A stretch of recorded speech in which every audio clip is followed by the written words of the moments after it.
too has declined for the last 4 quarters. PJ Nath, who's the MD and CEO of Nelco, joins us to detail those numbers. Thanks a lot, Mr. Nath, for joining in. And that really is the first question, the first half, you've seen a revenue decline of almost 1%. You'd earlier guided for flattish sort of revenue growth. So wanted your target for this year on your revenue and margins as well. They've been declining. What are your margin targets for this year? Yeah, good morning. Thank you for inviting me.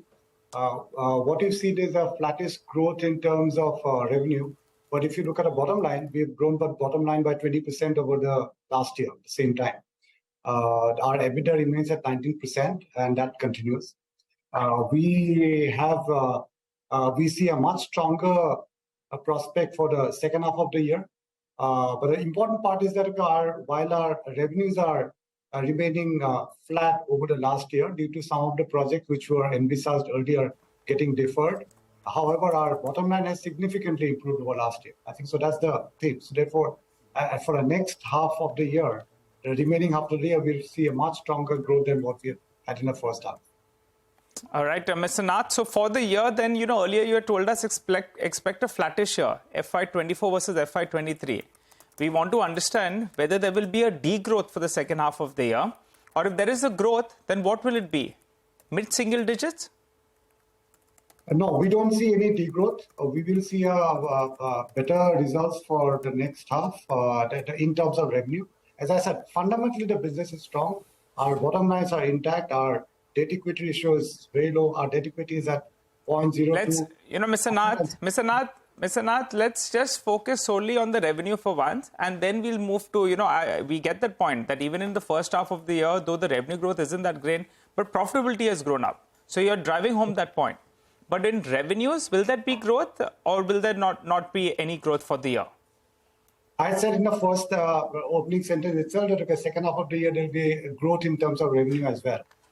Okay. All right. And margins, you say that it's around 19%, which is still lower than the closer to 21% that we've seen in FY23.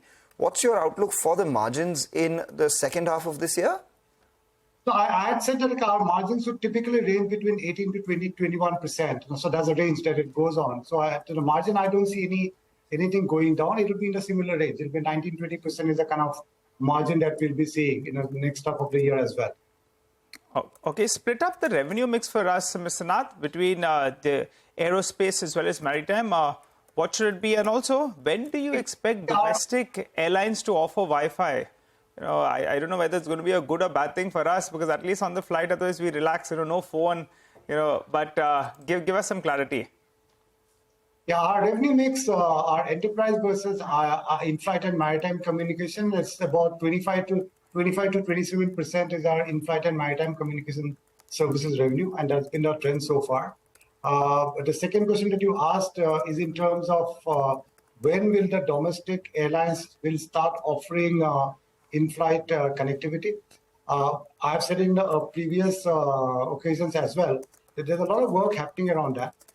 We believe that it will take about a year and a half before it starts on the domestic sector. But on the international sector, it has already started, and you'll see more of it happening. And we see a good growth in both maritime as well as aero IFC going forward. Right. What about defense? Do you get any revenue coming in from the defense? Because I do understand SATCOM would be important for the defense sector as well. We've spoken about maritime, we've spoken about aerospace, but in the defense space, do you have any order visibility? We are discussing, but so far the defense has been more of a dedicated setup of theirs. As a SATCOM service provider, we are looking at various opportunities. There has been, so far in our revenue mix, there's nothing much in defense, but going forward, we hope to get business around that sector as well. How much would that business be? What's the opportunity here? At the moment, I would not like to say anything on the specific numbers. Okay, all right. There's a small entity as well that is subscribing rights, Piscis. It's I think you're subscribing a very small amount, and with this, you're going to be holding close to 32%. Could you tell us what is the plan out here? Do you look to take go all the way and maybe take 100% in this company? What is basically the plan? Ficent is a company which manufactures SD-WAN product, SD-WAN routers, and we had invested. It's a strategic investment for us because we see SD-WAN to be an important requirement for giving a holistic connectivity solution to our VSAT customers. So therefore, we have taken 30% stake in that company. As of now, we have don't have any plans of doing a 100% acquisition of the company. It's an important investment for us because it gives total solution to our connectivity offerings for our customers. All right. And, you speak about the opportunity here, but at the same time, there is competition as well, right? We see Amazon finalizing an application for the SATCOM license in India. What is the competitive scenario here, and what is your moat around these guys? I see. Currently, what you have in India is a geostationary satellites, and the LEO satellites will be coming in. Amazon Kuiper is one of them. Telesat is another one. So we are working with the different LEO satellite operators who are coming into the country, and we'll also be offering the services around LEO satellites. We've announced almost 2.5, 3 years back about a MOU that we have signed with a company called Telesat, which is launching one of the most advanced LEO satellite services.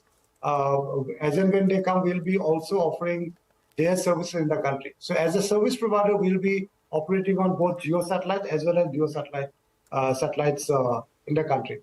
And the market will be... Yeah.